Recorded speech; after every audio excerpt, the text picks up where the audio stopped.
कैसे लगता है पितृदोष और क्या होते हैं पितृदोष के लक्षण। आज मैं आपको अपने सनातन धर्म डायरीज के माध्यम से अवगत कराऊंगी कि आखिरकार पितृदोष कैसे लगता है और क्या उसके लक्षण होते हैं। यदि आप इस बात को समझ लेंगे कि किस प्रकार से पितृदोष आपके जीवन में हावी हो सकता है, तो आप यदि किसी के जीवन में पितृदोष लग जाता है तो वह बर्बादी की तरफ चलना प्रारंभ हो जाता है। आखिरकार क्या है पितृदोष और क्या है इसके लक्षण और किसको लगता है पितृदोष। मित्रों, आप इस वीडियो को पूरा श्रवण करिएगा जिससे आपको संपूर्ण जानकारी प्राप्त हो सके। आखिरकार पितृदोष क्यों लगता है और क्या लक्षण होते हैं। सनातन धर्म डायरीज में आपका हार्दिक स्वागत है। आज मैं आपको अवगत कराऊंगी कि पितृदोष कैसे लगता है और क्या है इसके लक्षण। आपको मैं बताऊंगी कि पितृदोष लगने से मनुष्य के जीवन में कौन कौन सी हानियां और कौन कौन सी दिक्कतें सामने आती हैं, जीवन में क्या है इसके लक्षण। आपको बता दें कि पितृदोष अगर किसी व्यक्ति की कुंडली में पितृदोष लगता है तो वह बहुत ही कष्टदायक होता है। पितृदोष केवल पितरों की नाराजगी से ही नहीं लगता बल्कि इसके और भी कई कारण होते हैं। पितृदोष होने पर व्यक्ति को कई तरह की परेशानियां और दिक्कतों का कष्ट का सामना करना पड़ता है। तो चलिए जानते हैं कि पितृदोष क्या है और क्या है उसके लक्षण। आपको बता दें कि पितृदोष के होने पर व्यक्ति को कई संकेत भी मिलते हैं। ऐसे में इससे बचाव के लिए कुछ उपाय भी बताए जाते हैं जिन्हें करने से आप पितृदोष से राहत पा सकते हैं। ऐसे में चलिए जानते हैं कि आखिरकार व्यक्ति की किन गलतियों के कारण उसे पितृदोष का सामना करना पड़ता है। मान्यताओं के अनुसार जब किसी व्यक्ति का अंतिम संस्कार सही ढंग से सही विधान से न किया जाता है और पिंडदान, तर्पण, श्रद्धा, श्राद्ध आदि नहीं किए जाते हैं तो ऐसे में पूर्वजों की आत्माएं तृप्त नहीं होती हैं और इधर उधर भटकती रहती हैं। तब व्यक्ति को पितृदोष का सामना करना पड़ता है।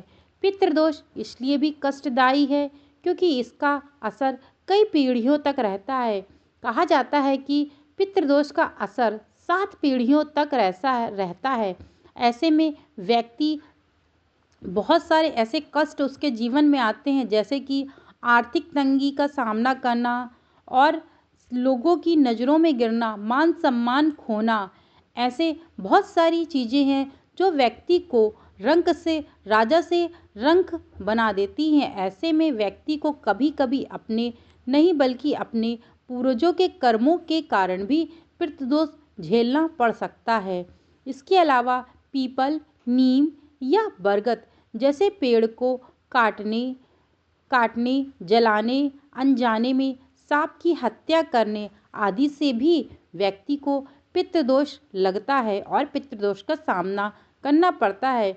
इसी के साथ अगर किसी कुंडली में राहु केंद्र में हो या फिर त्रिकोण में हो तो भी यह पितृदोष का कारण बन जाता है। आपको बता दें कि पितृदोष मनुष्य के जीवन में यदि पितृदोष लग जाता है तो उसे धन हानि बहुत ज़्यादा होनी प्रारंभ हो जाती है, जिस कारण से उसका मान सम्मान सब कुछ खो जाता है और दूसरों की नज़रों में वह गिरना प्रारंभ हो जाता है। धीरे धीरे पितृदोष का असर जो होता है वह बहुत धीरे धीरे होता है।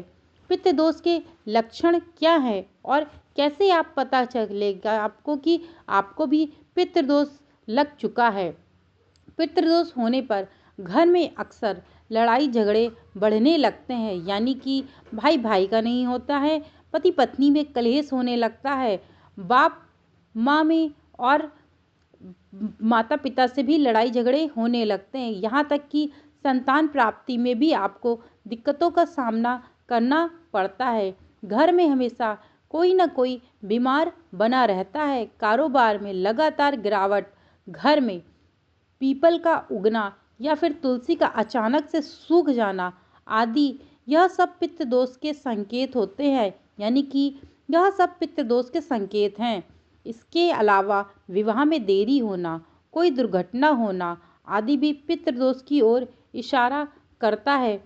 पितृदोष से मनुष्य के जीवन में ऐसी ऐसी घटनाएं घटित होती हैं कि मनुष्य ने कभी सोचा भी नहीं होता है। मनुष्य सोचता है कि मैं तो सभी पिंडों का दान कर रहा हूँ, अपने पूर्वजों के लिए श्राद्ध भी कर रहा हूँ, उसके बाद भी आखिरकार पितृदोष या जो हमारे पूर्वज हैं हमें क्यों परेशान कर रहे हैं।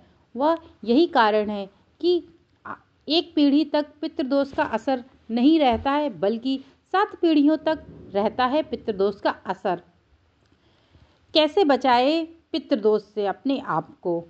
पितृदोष से राहत पाने के लिए हर अमावस्या तिथि पर पितरों के नियमित तर्पण और श्राद्ध आदि करें। पीपल के पेड़ में जल चढ़ाएं। इसके साथ ही पितर पक्ष की पितृदोष से छुटकारा पाने के लिए एक उत्तम अवधि है। आप इस अवधि में रोजाना पितृ श्रोत का पाठ करें, साथ ही रोजाना गीत का भी पाठ करें।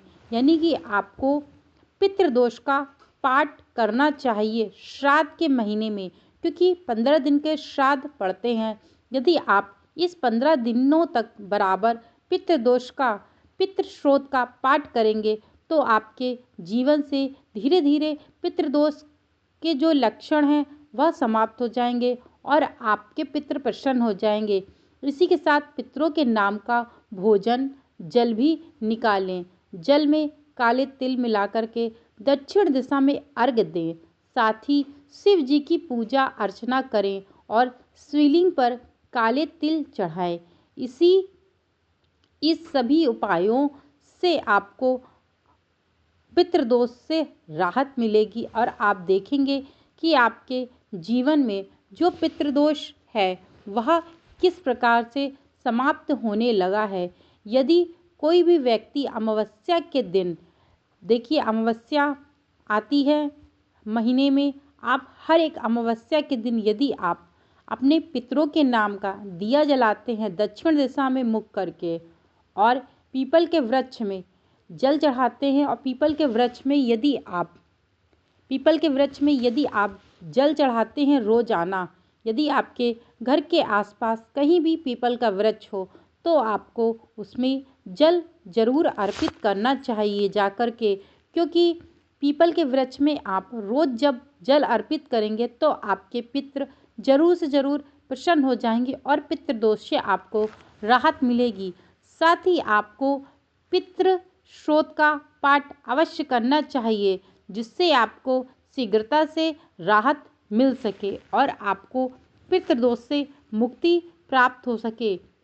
यदि आप ऐसे ही रोचक वीडियो देखना चाहते हैं तो आपको हमारे सनातन धर्मा डायरीज से जुड़ना पड़ेगा और मैं रेगुलर आप लोगों के लिए ऐसे ही वीडियो लेकर के आती हूँ जो धार्मिक मान्यताओं से जुड़े हुए होते हैं। यानी कि धार्मिक कथाएं, पूर्णमासी की कथा, अमावस्या की कथा।